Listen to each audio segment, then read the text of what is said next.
Hi, my name is Casey Knoll. I'm the shop foreman or shop manager here at Planet Honda. Been here for a little over 20 years now.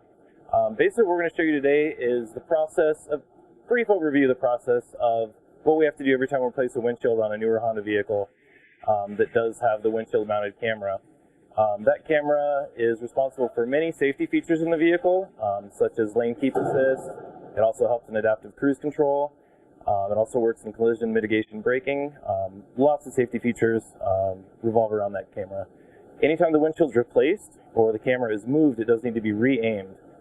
That procedure is fairly involved.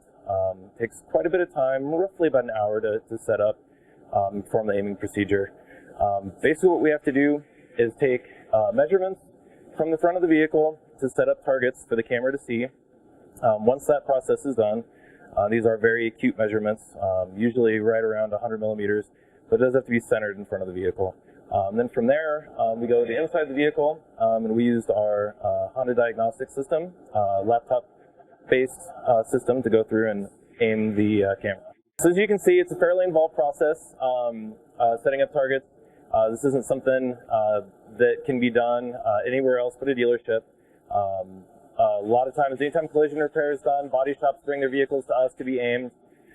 Definitely not something you can do at home in the driveway. It is a difficult process, but with the training that we have, confident that all of our individuals can perform this with absolutely no issues whatsoever.